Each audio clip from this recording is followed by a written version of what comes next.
routerska waxa kamid ah home use routers oo inta badan aad ku aragtiin wireless leh. routerku waa waxa isku keen xidhaya internetka inagu xidhaya ee IP addresska ina siinaya inoo dhib yareynaya in internetka galno iyo laba network inay sheekaystaan. waxa kaloo kamid ah routero businesska loogu talagalay amba small businesska inta badan iyo small business medium enterprise ayaad ku arki kartiin. marka qaar wireless bay leeyihiin qaarna wireless male. so Cisco routers kuwa waxa jirta enterprise-ka lagu isticmaalo amba enterprise shirkadaha waaweyn oo iyaguna data center kale loo isticmaalo. waxa kaloo jira networking-ka waxa kaloo loo isticmaalaa hardware loo yaqaano firewall. firewall wuxuu ka kooban yahay software iyo hardware labadaba isku jira. way saad maqashayna firewall waxa jira Windows ku jira oo software ahaana. firewall markaa wuxuu qabanayaa filtering. you can filtering data coming from internet going to your network and data coming from your LAN and going to internet. networka ka imanaya internetka ee gelaya computerkaaga amba networkaaga local area networkaaga ayaad controlaysaa. so waa device wax lagu controlo. okay, network protocols ayaa kamida. protocolo kala duwan ayaad baran doontiin. so information baad ka diraysaa meeshaad joogtid waddan kale ayaad u diraysaa. marka waxaad baranaysaa inta meelaad oo sii maraya iyo informationkaasi siduu usii soconayo from your location. for example waxaad ka diraysaa from UK waxaad diraysaa to Japan, Tokyo, London to Japan, amba Hargeysa to Japan, amba Mogadishu to New York. waad isku xidhaysaa for example. informationkaasi markaa halkaasi inta ISP oo sii marayo protocolku isticmaalay waxyaalahaas ayaad ka baran doontaa. waxaa loo yaqaan network protocols. so waxaa kamid ah BGP ayaad baran doontiin, IP protocolska kamid ah iyo qaar kaloo badan. kuwaasna waa protocol noocyadaas u egyahay marka internet protocols. qofka jecel inuu barto IT-ga amba networking-ka waxaa looga baahan yahay inuu plan iyo go-aan uu leeyahay inuu rabo inuu wax barto. haddii go-aan iyo waqti aanad ku bixin waqtigu waa kaa dhamaanayaa horena looma socon karo. marka waxaa loo baahan yahay qofka inuu plan yeesho.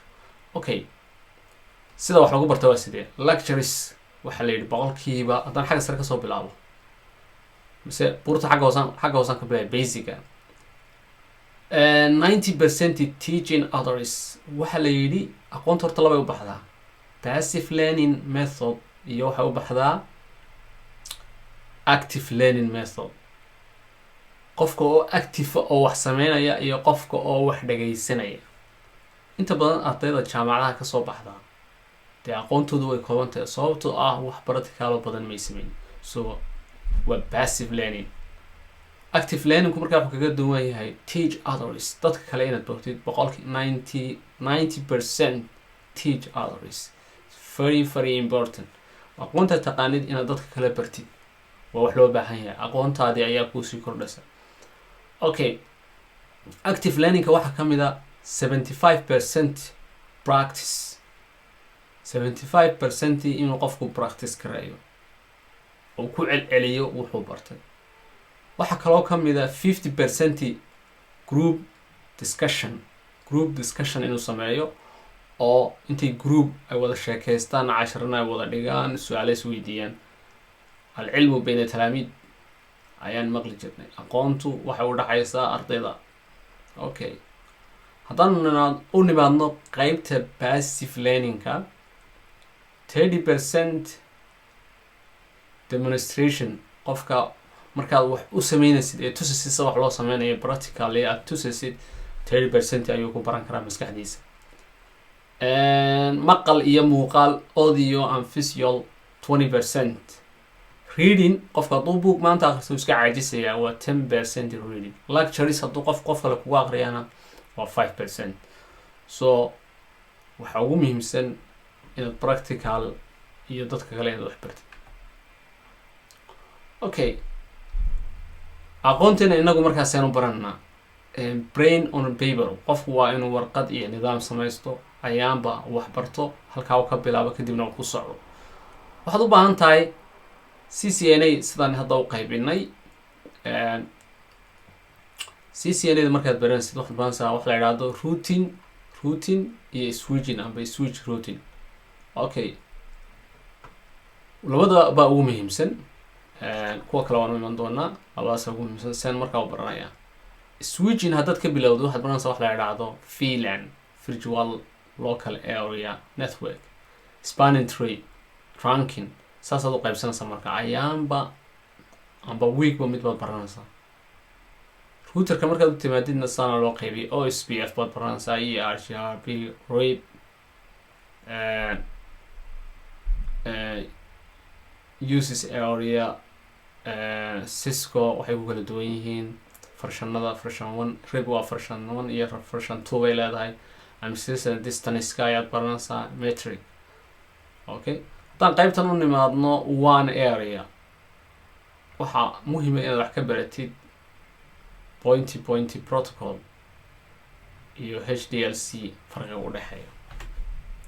okay, qaybtaas waa hordhici. ardayda jecel inay practical real hardware sameeyaan ee jooga gaar ahaan western countryga, eBay ayay ka iibsan karaan hardware-radan qiimo aad iyo aad u jaban. ardayda kale wadankii joogta ee hardware rabta iyagana laftooda eBay ayaa looga soo gadi karaa, way kasoo gadan karaan kadibna delivery ayay kusoo dirsan karaan hadday jeceliin. marka real hardware qofku inuu arko intuuna companida u shaqeyn ayuu u baahan yahay. so kaasi waxaa la yidhahdaa switch. saan hore usoo sheegnay kuwani waa laba router. marka waxaad u baahan tahay switchka Cisco catalog 2960T oo 2950 at least, waana kuwa mid kamid aad haysatid. waxaa kaloo u baahan tahay inaad gadatid Cisco catalog 33550 mid ah. routerska waxaad u baahan tahay 1841 amba 2811. waxaa kaloo u baahan tahay console cable xadhig la yidhaahdo, USB connectorisa, RG45 dhinaca kalena ka ah. okay, RG45 xaggana waa USB. intaas ayaa ugu muhiimsan inuu qofku practical ku bilaabo. haddii aanad hardware haysan maxaa xala? haddii aanad hardware haysan waxaan isticmaalna wax la yidhaahdo emulator iyo simulator. emulator amba simulator. emulator waa sida GNS3, waa free software, internetka kasoo dhalan garaysanaysaa, computerkaagaad ku shubaysaa, kadibna Cisco iOS ayuu ku shaqeeyaa. laakiin halsha mashaakilaa jira, no switch ma support garaya ama switch kuma soconayo. waxa alternative kale waxaad haysataa Cisco Packet Tracer. isagana waa software Cisco Network Academy qofkii ku xidhan inta badan free buu ku helaa, dadka kalena internetka ayay ka raadsadaan. aniguna waxaan jeclahay insha allah inaan inila share gareeyo Cisco Packet Tracer oo in siiyo si aad ugu bartagaysiin hadduu ilaaha. okay, casharkeenu markaa maanta waxaan ku joojinaa halkaasi. laakiin haddaan wax yar iniga sheekeeyo waxyaalaha la rabo inaad baratiin Cisco overview, Cisco Certified Network Associate 200-301 ayaa socda. hadda imtixaanka hadda socda waa kaas. maxaa lagaaga baahan yahay inaad ogaatid ood baratid? network fundamentalists. you have to know network fundamentalists about 20% inaad ogaatid, and also network access isagana 20% ayaa laga rabaa. You have to know. Number 3, IP connectivity waxa laga rabaa 25%. Number 4, IP services waxa laga rabaa 10%. Number 5, security fundamentalists waxa laga rabaa 15%. waxa kaloo ku cusub CCNA dan wireless iyo waxa kaloo ku cusub waxa la yiraahdaa optimization iyo program ability 10%. iyagana ina taqaana la rabaa. marka casharadiinaas ayaa sii socon doona hadduu ilaahay yiraahdo. waad mahadsantihiin. halkaas casharkeena labaadna wuxuu noqon doonaa network fundamentals ayaan ka bilaabi doonaa casharada soo socda.